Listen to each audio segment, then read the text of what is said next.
बिस्मिल्लाहिर्रहमानिर्रहीम। अस्सलाम वालेकुम नाज़रीन, live with doctor Shahid Masood के साथ मैं हूं नाला अली। नाज़रीन, वज़ीर आज़म इमरान खान साहब ने कौम से शजरकारी मुहिम में हिस्सा लेने की अपील की है, जबकि मौलाना फजलुर रहमान साहब आज कहते हैं कि इस्तीफों के ऑप्शन से भाग जाना इस हुकूमत को वक्त देने के मुतरादिफ है। दूसरी जानिब वज़ीर ख़जाना शौकत तरीन साहब ने आज इल्ज़ाम आयद किया है कि नून लीग की हुकूमत ने मसनूई तौर पर पैसा मजबूत रखा। इस समेत दिन भर जो अहम डेवलपमेंट्स रहे उन पर बात करेंगे। हमारे साथ स्टूडियो में मौजूद हैं डॉक्टर शाहिद मसूद। अस्सलाम वालेकुम डॉक्टर साहब। वालेकुम सलाम जी, आपको डॉक्टर साहब, नून लीग की जानिब से कहा गया कि हुकूमती नाकामियों की सज़ा जो है वो कौम भुगत रही है, जबकि आज शौकत तरीन साहब कह रहे हैं कि नून लीग की हुकूमत ने मसनूई तौर पर पैसा मजबूत रखा। हुकूमत को रिलीफ किस दौरे हुकूमत में मिली? नून लीग की जानिब से रिलीफ दी गई या फिर मौजूदा हुकूमत जो है वो रिलीफ देने में कामयाब रही? आप क्या समझते हैं? देखिए, दोनों तरफ से ये बातें की जा रही हैं और ये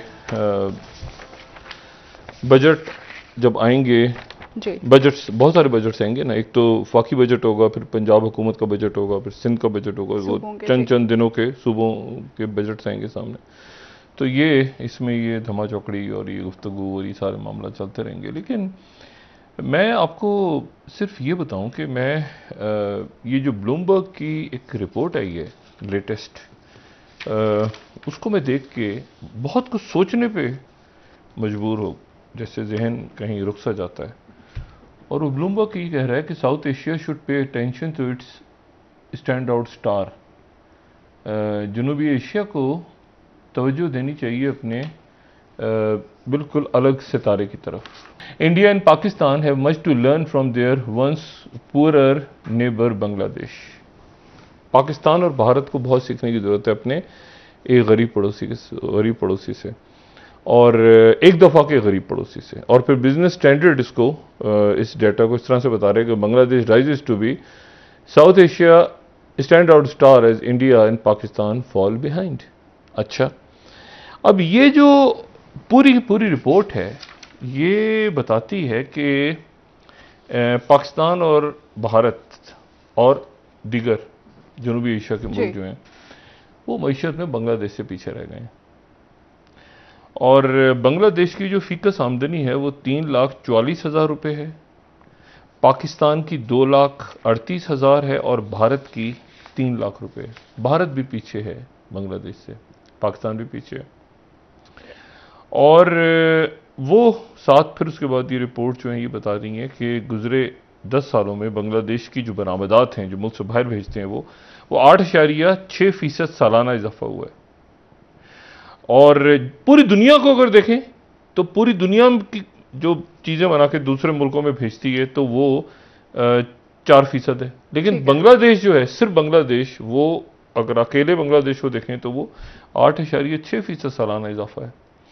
और फिर वो ये भी कह रहे हैं कि अपने गरीब हमसाए बांग्लादेश से बहुत कुछ सीखना होगा। उनका जो जीडीपी का तनासुब 30 और 40% के दरमियान है, कर्जा जितना वो लेते हैं जितना करते हैं। और जब वबा ख़त्म होगी तो ये दोनों मुल्क पता नहीं कहाँ किस सूरत हाल में आगे जाके निकलेंगे। लेकिन वो कह रहे हैं कि जो बांग्लादेश है पिछले एक साल में वहाँ पे जो जीडीपी ग्रोथ है वो 9% है। अच्छा। 9%। हमारे यहाँ 3.9 की बात हो रही है जिसको अपोजिशन कुछ कह रही है, लेकिन जो बांग्लादेश की जीडीपी है वो 9% ग्रोथ हुई है। ठीक। और 3,44,000 बांग्लादेश यानी $2,227 फी बंदा उनकी आमदनी है साल की। पाकिस्तान की 1543, 2,38,000। और जैसे मैंने आपसे कहा कि भारत की 3 लाख रुपए। तो ये, और उन्होंने फिर पूरा इसमें बताया है कि वो फोकस्ड हैं कि क्या उन्होंने क्या कुछ बाहर भेजना है। उनकी ख़वातीन बहुत ज़्यादा मेहनत कर रही हैं वहाँ पे, और उनके जो कपड़े हैं पूरी दुनिया में वो मलबूसात वहाँ ख़ास तौर पे उनकी तवज्जो है वो बाहर भेज रहे हैं।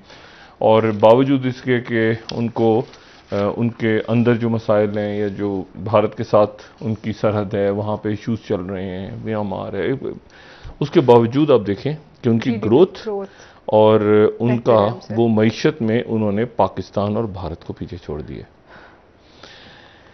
तो एक तो ये ब्लूमबर्ग की स्टोरी मेरे लिए बड़ी यानी अब इस पे ज़ाहिर है सीखना चाहिए दूसरे मुल्कों से कि वो मुल्क कैसे निकलते हैं आगे। और 71 के अंदर फिर ये बता रहे हैं कि जी 71 में पाकिस्तान जो है वो बांग्लादेश से 70% ज़्यादा अमीर था, और जो है वो अब सूरत हाल जो है वो मुख्तलिफ है। बांग्लादेश पाकिस्तान से 45% ज़्यादा अमीर है। सही। अच्छा, तो बात यह है कि ये इंडिया को भी सीखना है, पाकिस्तान को भी सीखना है, पूरी दुनिया के लिए मॉडल है कि 9% GDP की ग्रोथ बांग्लादेश में इस कोविड के साल में। एक बात तो ये। दूसरी जो बात है वो ये है कि हमारे पड़ोस के अंदर मामलात फिर ख़राब हो रहे हैं। पड़ोस जब मैं कहता हूँ तो दोनों पड़ोस हैं, इंडिया भी और अफगानिस्तान भी। अच्छा, अफगानिस्तान के अंदर इसलिए ख़राब तो मैं नहीं कहूँ, अल्लाह ना करे कि ख़राब हों मामला ज़्यादा, लेकिन वहाँ पे बात यह है कि उन्होंने कहा था अमेरिकन्स ने कि हम 11 सितंबर 2021 से पहले हम विड्रॉ कर जाएंगे। कल हमारे पास ये इतला थी जो हमने डिस्कस भी की थी कि तकरीबन आधी फौज उनकी वो कह रहे हैं कि चली गई है। आपने बात जी, वो 44% के करीब वो कह रहे थे, तो उसको मीडिया ने हाफ का है, तकरीबन हाफ के करीब। ठीक। लेकिन जो 4 जुलाई उनका आ रहा है जो कि अमेरिका में उनका एक नेशनल डे है, तो वो हो सकता है कि 4 जुलाई तक टोटल विड्रॉल तेजी से कर लें, यानी सिर्फ आज से 1 महीने के बाद मुकम्मल इनखला हो जाए। और ये भी हो सकता है, ये उन्होंने सरप्राइज रखी हुई है बात कि वो इसको थोड़ा सा ठहर के करें, लेकिन ज़्यादा बात ये हो रही है कि वो तेज़ी के साथ शायद अगले चंद दिनों में यहाँ से टोटल विड्रॉल हो जाए, यानी सितंबर तक ना जाएं।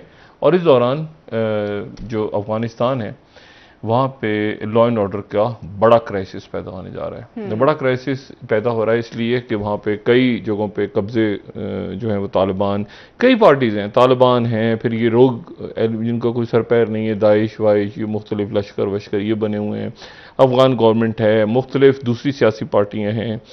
तो वो बात आगे बनी नहीं, मुज़ाकरात की तरफ मामलात गए नहीं, कोई गारंटर नहीं है दरमियान में। और वो 1 महीने के अंदर यानी जून से जुलाई तक वो सारी फौज यहाँ से निकल जाएगी, तो फिर पीछे क्या होगा, ये एक सवालिया निशान है। जो नेशनल न्यूज़पेपर है जो कि अबू धाबी से आता है, तो वो ये खबर दे रहा है, मैं उसी के रेफरेंस से यहाँ पे ये खबर दे देता हूँ। वो ये खबर दे रहे हैं कि जो काबुल का एयरपोर्ट है, ये नेशनल न्यूज़ ने खबर दी है कि Turkey to run Kabul international airport in deal with NATO. ये जहन में रहे कि टर्की नेटो का मेंबर है, और ये बात मैं पहले भी कह चुका हूँ कि काबुल इंटरनेशनल एयरपोर्ट से टर्की पहले कह रहा था कि हम नहीं, इसकी देखभाल शुरू से, इसकी सिक्योरिटी का शुरू से टर्की जिम्मेदार है, ठीक है।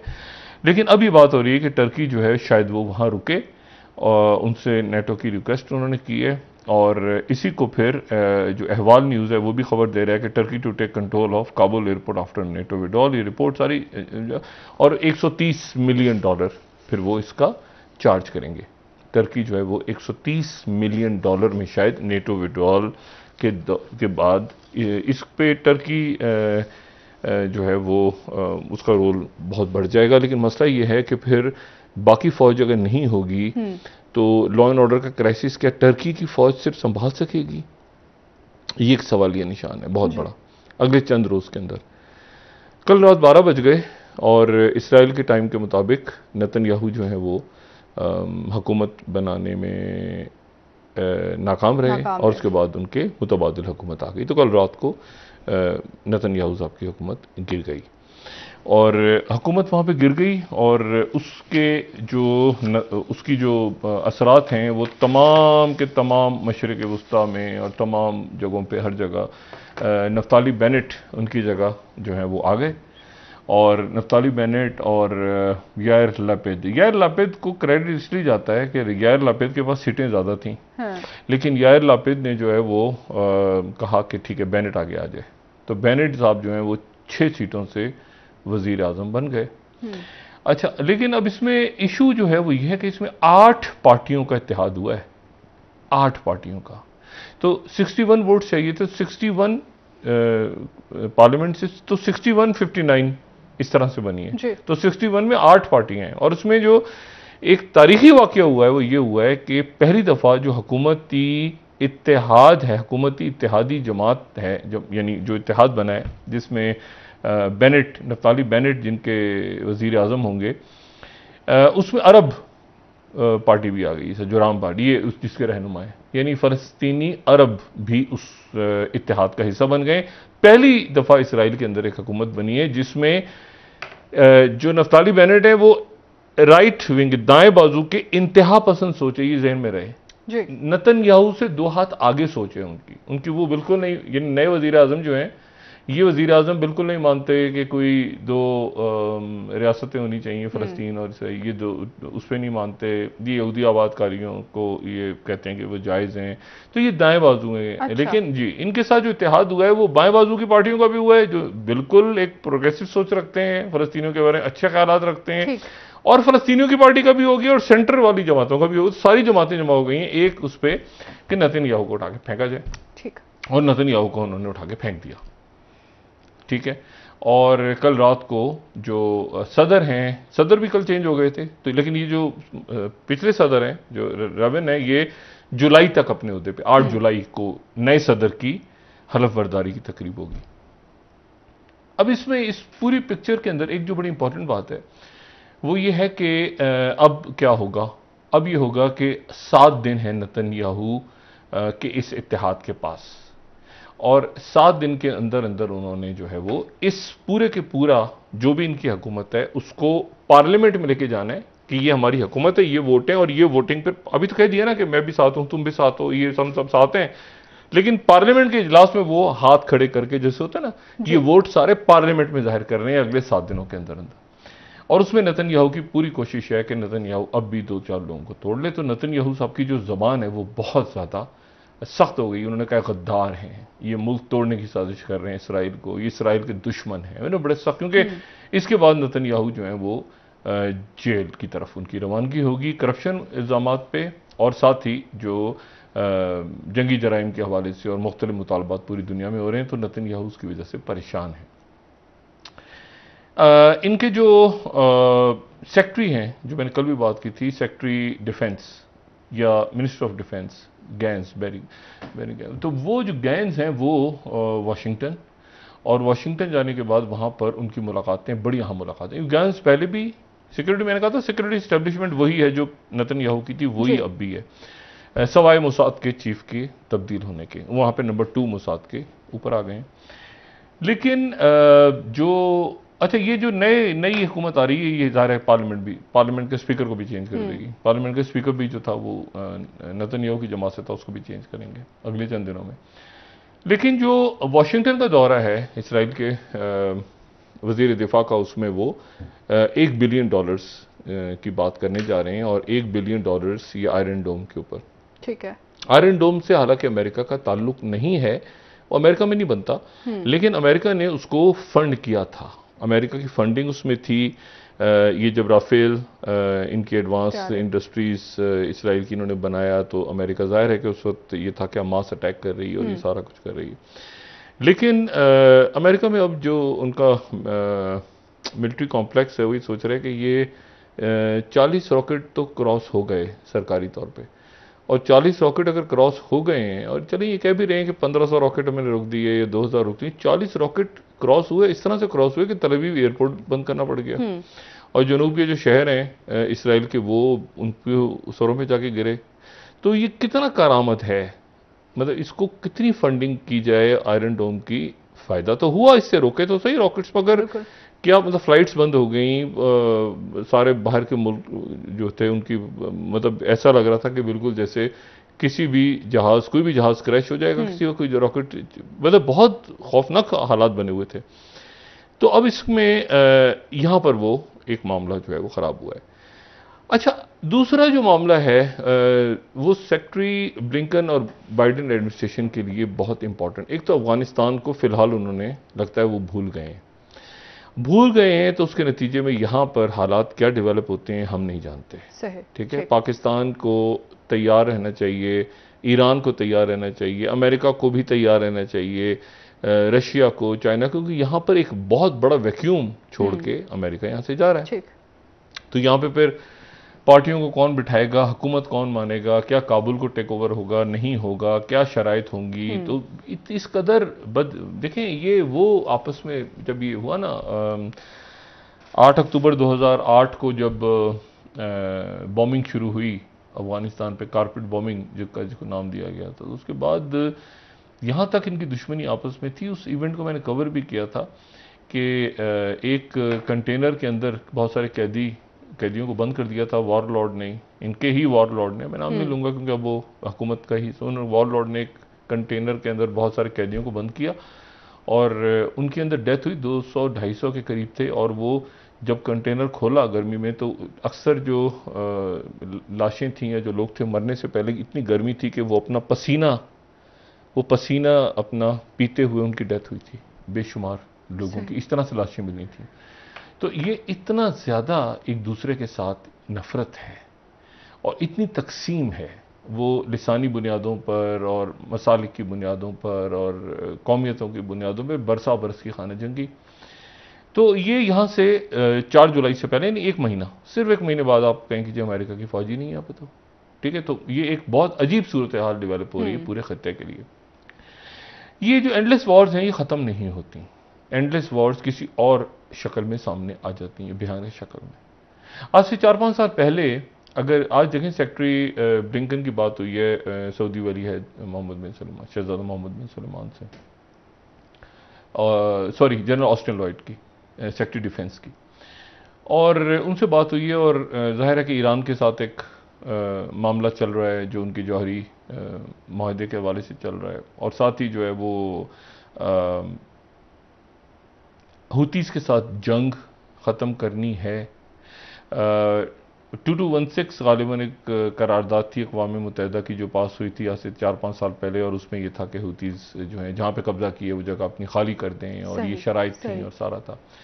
वो दौर अब गुजर गया, ठीक है। हुतीस जो हैं वो एक वक्त होता है जब उस वक्त तक आप जंगबंदी करके मुज़ाकरात, अब हुतीस नहीं बैठ रहे, मेरी इत्तला के मुताबिक हुतीस नहीं बैठ रहे मुज़ाकरात के लिए, और वो मुसलसल वहाँ से वो कह रहे हैं हम मजबूत जब हम जंग जीत रहे हैं और अमेरिका पाबंद हो गया है कि हमारे ऊपर से दहशतगर्दी का लेबल हटाए और ये करो, तो हमें तो वो वहाँ से रॉकेट्स फायर किए जा रहे हैं, और उसके नतीजे में फिर सऊदी अरेबिया और बाकी मुल्क के भाई ये जो हैं, ये मंसूर हादी के बाद जो है अब्दुल्ला साले तो कत्ल हो गए थे वहाँ पे, वो साथ आ गए थे। उसकी बड़ी एक अजीब सी हिस्ट्री, वो सना पे कब्जा कर लिया था, फिर साउथ में जो है वो सदर्न उनकी एक काउंसिल है जो जिसको यूएई सपोर्ट करता है, तो वहाँ पर एक जंग छिड़ी हुई है।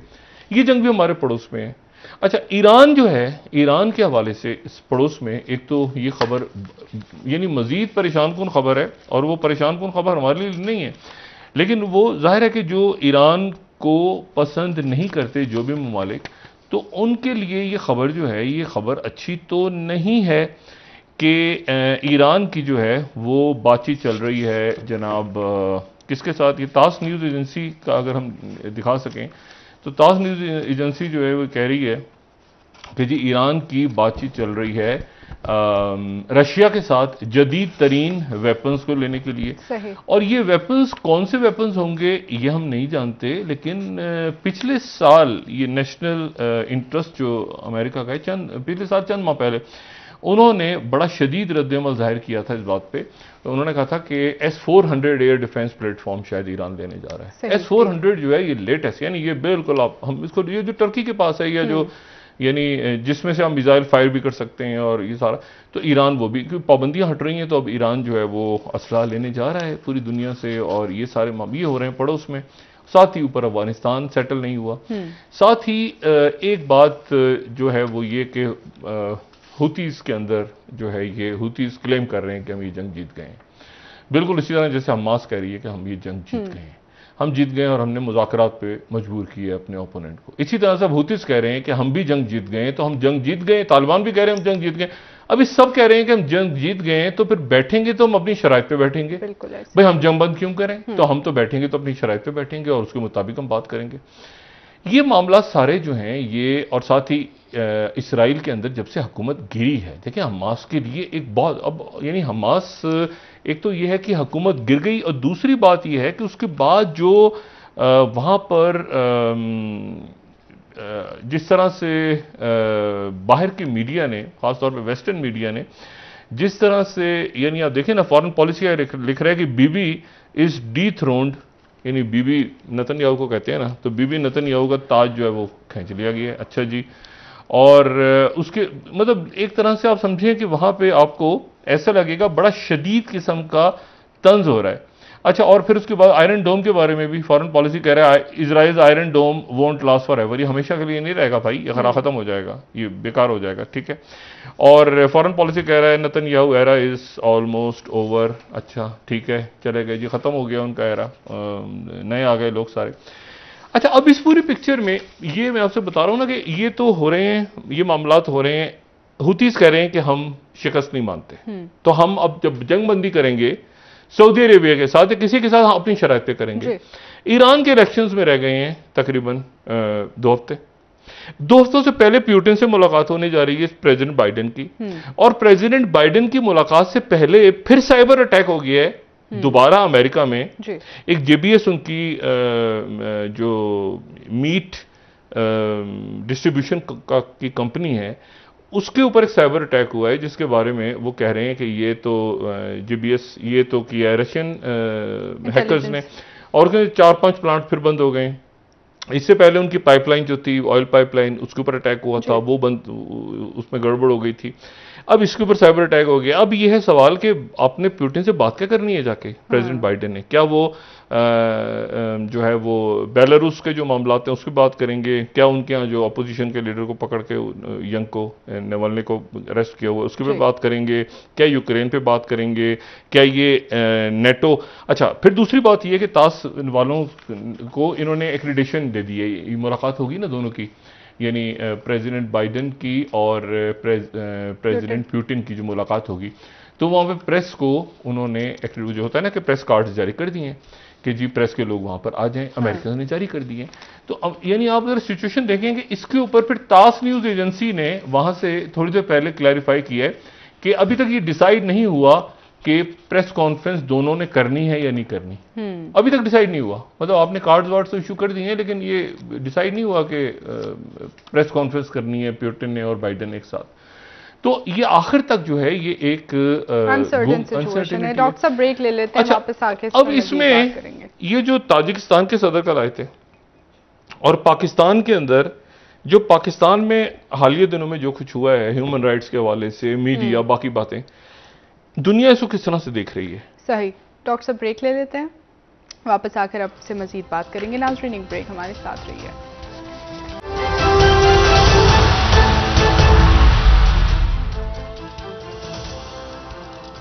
वेलकम बैक नाज़रीन। जी डॉक्टर साहब, शाह महमूद कुरैशी साहब आज कह रहे हैं कि हमारी पहली तरजीह अफगानिस्तान में अमन का क़याम है। किस तरीके से, चूंकि अब चाइना, अफगानिस्तान और पाकिस्तान मिलकर कोशिशें भी करें, आज इजलास एक कॉन्फ्रेंस हो रही है वर्चुअल, जिसपे ये अफगानिस्तान, पाकिस्तान और चाइना, ये तीनों ममालिक के जो वज़राए ख़ारिजा हैं वो बात करेंगे। लेकिन इतना आसान तो नहीं है, जो ग्राउंड है वो कुछ और बता रहा है। ग्राउंड रियलिटीज जो हैं वो बड़ी तल्ख हैं और वो बड़ा अजब रुख लेती नजर आ रही है। वाशिंगटन पोस्ट जैसे खबर दे रहा है कि Afghan war enters more brutal phase as fighting moves to urban outskirts.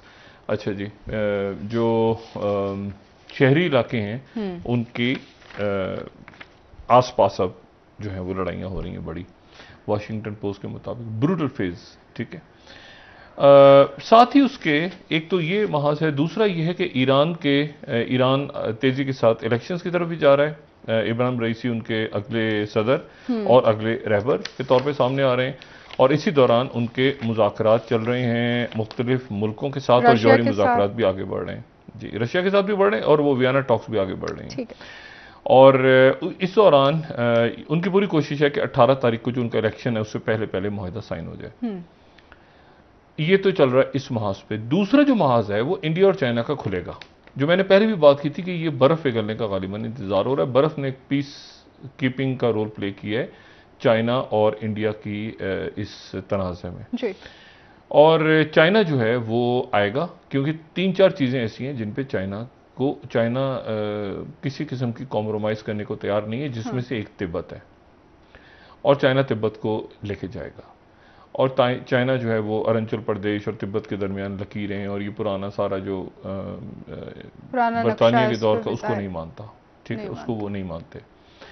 और वो आएंगे और ये मल्टी डायमेंशनल वॉर है। इस वॉर के अंदर वही बात की ग्रे जोन में वॉर है, ग्रे जोन वॉर है, तो इसको एक खास जगह, एक खास सतह से आगे बढ़ने नहीं दिया जाएगा। ग्रे जोन वॉर के अंदर ये भी, जब हम चंद रोज पहले डिस्कस कर रहे थे कि चंद 100 या चंद हज़ार लोगों का मरना भी ग्रे जोन में ही आज शुमार होता है।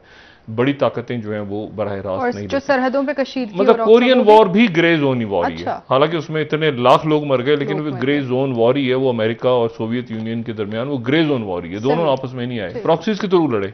यानी ये सोवियत यूनियन जहां टूटा अफगानिस्तान में आके, तो वो भी ग्रे जोन में ही टूटा, वो भी आमने सामने नहीं आए। तो आमने सामने अगर आ जाते हैं, और मतलब हो तो जाती है वो हॉट कोल्ड वॉर से हॉट वॉर तो हो गई, लोग मरना शुरू हो सारे, लेकिन वो आमने सामने होता है ना कि क्यूबन क्राइसिस वाली सिचुएशन, तो वो सूरत हाल यहाँ पे पैदा नहीं होने दी जाएगी। लेकिन उसका जो बार है चाइना और इंडिया, जाहिर है मैक्सिमम तो ये ना कि न्यूक्लियर पावर्स हैं दोनों, तो पता चला कि एक दूसरे को न्यूक्स दाग दी, ऐसा नहीं होगा। लेकिन भारत चाइना जो है वो मल्टी डायमेंशनल वॉर के साथ सामने आएगा, इलेक्ट्रॉनिक वॉरफेयर भी और साइबर भी और सैटेलाइट्स के ऊपर भी, या साइकोलॉजिकल वॉरफेयर।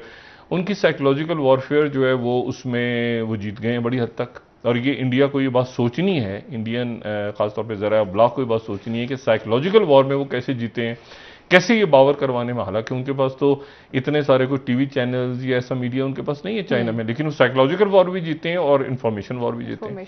इंफॉर्मेशन वॉर कुछ और होती है और इन्फॉर्म्ड वॉर कुछ और होती है।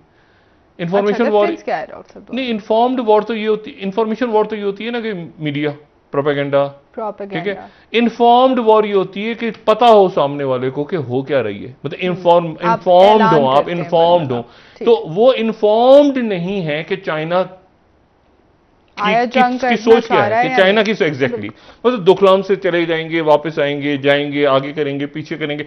मतलब चाइना ने, देखिए ना, अपने मद्दे मुकाबिल का ज़हन तो पड़ा होना चाहिए ना। तो इंडिया के पास वो क्लैरिटी नहीं है कि चाइना किस तरह से उनको इंगेज करेगा। मतलब यहां पर पूरा इंगेज हो जाएंगे तो फिर क्वाड में क्या करेंगे, और अमेरिकन किस तरह से हेल्प करेंगे, इसराइल किस तरह से हेल्प करेगा मौजूदा सूरत। तो वो एक करेगा भी, ये नहीं करना तो है, लेकिन ये इंडिया का भी एक इम्तिहान है। देखिए ना, इंडिया एक बड़ा मुल्क है और उनकी डिप्लोमेसी कैसे वो आगे लेके चलते हैं, वो अपने किस तरह से वो मामलात को तय करते हैं। जब अमेरिका कह रहा है कि डाल जाए ना, मतलब आपके कंपेटिटर हैं, वो उनके साथ compete करना है, आपने लड़ना नहीं है, इंगेज रखना है उनको। तो इंगेज कैसे करेंगे? वो इंगेज तो जो हुआ तो हम सारी दुनिया ने देख लिया कि वो LAC पे। तो उसकी वजह से अब एक बड़ा क्राइसिस इस खत्ते में खड़ा हो चुका है। असल में मुझे ऐसा लगता है कि शायद हमारे अकाबरीन को अंदाजा नहीं है, या अंदाजा है या अंदाजा नहीं है। लेकिन ये कि ये कितनी बड़ी बात है कि विड्रॉल 1 महीने में शायद मुकम्मल हो जाए। वो ये कह रहे हैं कि अफगानिस्तान से ये कोई, लेकिन यहाँ पर वो एक होता है ना कि आप मतलब क्या हो रहा है, तो जी वो बस वो इसको गालियाँ, उसको गालियाँ, उसको गालियाँ, उसको, इस तरह ये रियासत जो है वो गलत, अकाबरीन गलत फैसला कर रहे हैं। कहने में इसमें कोई दो राय नहीं है कि गलत कामों में उलझे हुए। ये काम इस वक्त करने के नहीं है। इस वक्त खित्ते के अंदर foreign policy, aggressive foreign policy, मईशत, पड़ोसियों के साथ ताल्लुकात, अमन, सिक्योरिटी, दुनिया के अंदर नए इत्तेहाद बन रहे हैं। देखिए टर्की का जो मामला चल रहा है अमेरिका के साथ, टर्की की जरूरत पड़ गई है अमेरिका को दोबारा। टर्की अफगानिस्तान के अंदर भी काबुल एयरपोर्ट की सिक्योरिटी करेगा, और टर्की जो है वो यूक्रेन में भी और बाकी जगहों पर भी वो थोड़ा सा अमेरिका की तरफ है। इसको रशिया किस तरह से देखा? रशिया इसको बहुत अच्छी तरह से देखा। सारे मुसलमान भाई भाई हैं, लेकिन मुल्कों के अपने मफादात हैं। क्या अरब ममालिक खुश हैं दोबारा मिस्र के इमर्ज होने से? नहीं। अचानक मिस्र निकल के आ गया। कौन सा मिस्र जहाँ पे मोहम्मद मुर्सी को, जो कि अख्वान मुस्लिमून के थे, उनको हटा के जनरल सीसी आए थे, लेकिन अब जनरल सीसी से बात कर रहा है अमेरिका, और सारा कलीदी किरदार यहाँ से उठा के दे दिया वहाँ पे उसके बदले में। लेकिन मिस्र भी मांग रहा है वो अमेरिका से कि हमने ये रोल तो कर लिया आपके लिए प्ले, इतना मुश्किल काम हमास के साथ, सारे डायलॉग वायलॉग सारा, लेकिन ये कि अब सूडान के वो जो डैम वैम बन रहा है, सूडान वाले तंग कर रहे हैं हमें, तो ये जरा मामला इथोपिया और सूडान का हल करें। हर मुल्क ज़ाहिर अपनी बात करेगा। उधर अच्छे खासा और पड़ा हुआ है अफ्रीका के अंदर भी। तो बात यह है कि वो सूडान और उधर वो डैम जो बन रहे हैं, नाइल डैम के ऊपर जो तनाज़ात हैं उसको हल करवाएं आप। उसमें अमेरिका ने अब क्या करना है आके, क्या नहीं करना। तो बात यह है कि सूडान ने भी तो मामला तय किए थे ना इसके अंदर, ये इब्राहिम अकॉर्ड में सूडान भी तो घुसा था कि हमें दहशतगर्दी, सूडान का फंडा है इजिप्ट के साथ।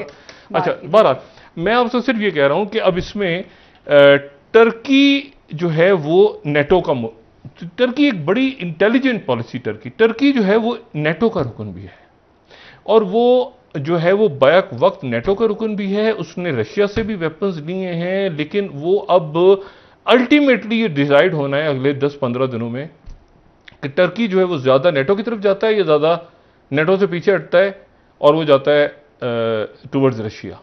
ठीक है, रशिया के साथ अब देखिए ना, आर्मीनिया अजरबैजान में रशिया आर्मीनिया के साथ था, लेकिन फिर रशिया आ गया उस तरफ, आर्मीनिया को डंप करके उन्होंने उसके साथ टर्की के साथ मामला ठीक किए। तो अभी देखना है कि अच्छा, अमेरिकन को भी देखना है कि वो इतनी सारी, वो अचानक भूल गए हैं। ठीक है ना, वहां पर मलेशिया के ऊपर जहाज प्रवास कर रहे हैं चाइना के, और उन्होंने कहा हम रीफिलिंग के लिए आए थे, वो मलेशिया वाले चीख रहे हैं कि नहीं ये तो आप हमारे स्पॉटली आइलैंड ऊपर से उतर के, सर के ऊपर से घूम के चले गए। तो वहां पर एक शोर हाँ का। एक इंडिया में अजीब मामला हो रहा है। मैं इसको कुछ कोशिश तो की है समझने की, लोगों से बात भी की है, लेकिन आप यकीन करें कि ये जो बात है ना, ये कुछ अजीब सी है। वो ये है कि जो मॉडर्ना और फाइजर की वैक्सीन हैं, ये जो बाहर से वैक्सीन आ रही हैं, ये कह रहे हैं कि जी हमें आप वहां पे इंडेमनिटी दें, हम आपको उस सूरत में वैक्सीन देंगे जब इंडेमनिटी दें आप हमें। यानी अगर आप हमारी वैक्सीन इस्तेमाल करने से कोई बंदा मर गया तो वो हमें अदालत में नहीं ले जा सकेगा, हम हमें सू नहीं कर सकेगा, हमें इंडेमनिटी बॉन्ड चाहिए, इंडेमनिटी करें। अच्छा, अब यानी इसको मिसाल के तौर पे जैसे इंडिया टुडे ने लिखा है कि if Pfizer gets legal protection Indian vaccine makers would want it to.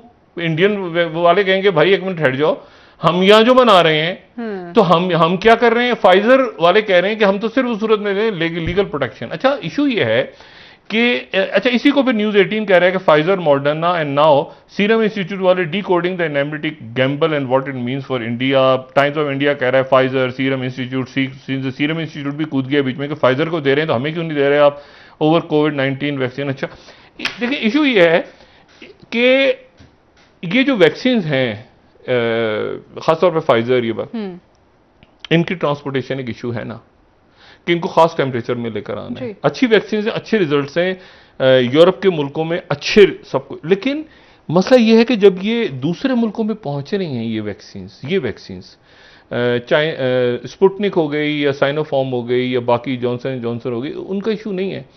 Issue ये है कि ये जो वैक्सीन्स हैं जिनको -28 और -30 और -40 और ये टेम्परेचर, और तो ये वैक्सीन्स कैसे आ रही हैं डब्बों में, इनको कौन केयर कर रहा है। एक्सपेंसिव तो हैं, लेकिन इनकी असल इशू ये है कि इनको मतलब लाते लाते पता चला कि इनके अंदर टेम्परेचर 24 घंटे, सर पे तो नहीं बैठे हुए ना लोग, डब्बा उठा के साइड पे रख दिया जहाज के अंदर, बहरी जहाज में, कार्गो में साइड पे पड़ा, वो पड़ा रहा उठा के फिर इसको तो खास सिस्टम, वो सिस्टम सही तरह फॉलो हुआ ही नहीं हुआ। इसका उन कंपनीज को डर है कि पता चला हमारी वैक्सीन लगी और बंदे मर गए तो हमारे में तो सू कर देंगे वो।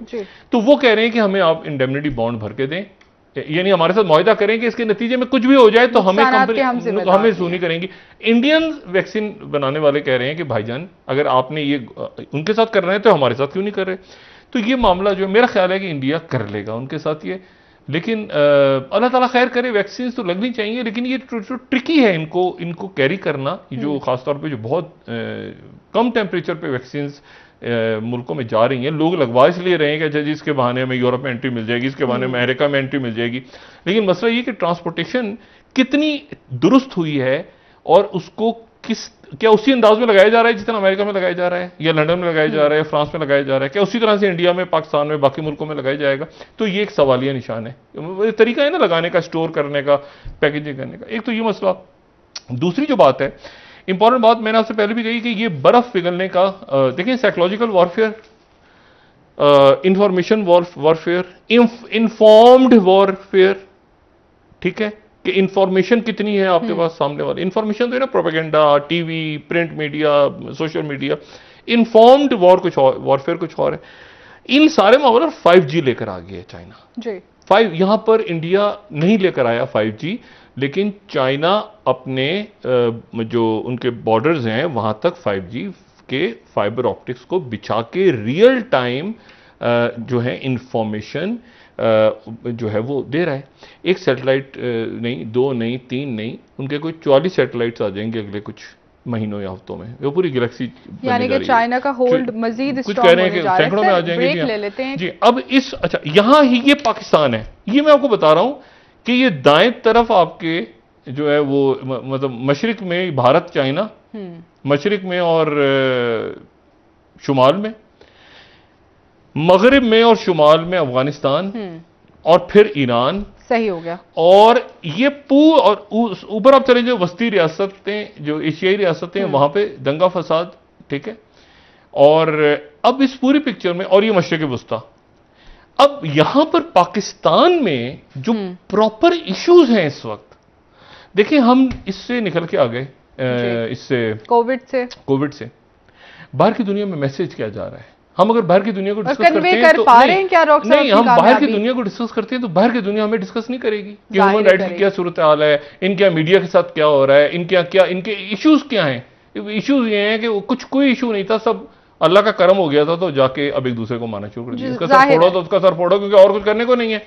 तो वेले लोग हैं, मीम से शीन, शीन से मीम नहीं निकल गई, मैं नहीं कहता था निकल गई। ले लेते हैं सर, वापस आगे आपसे मजीद बात करेंगे। नाज़रीन एक ब्रेक, हमारे साथ रहिए।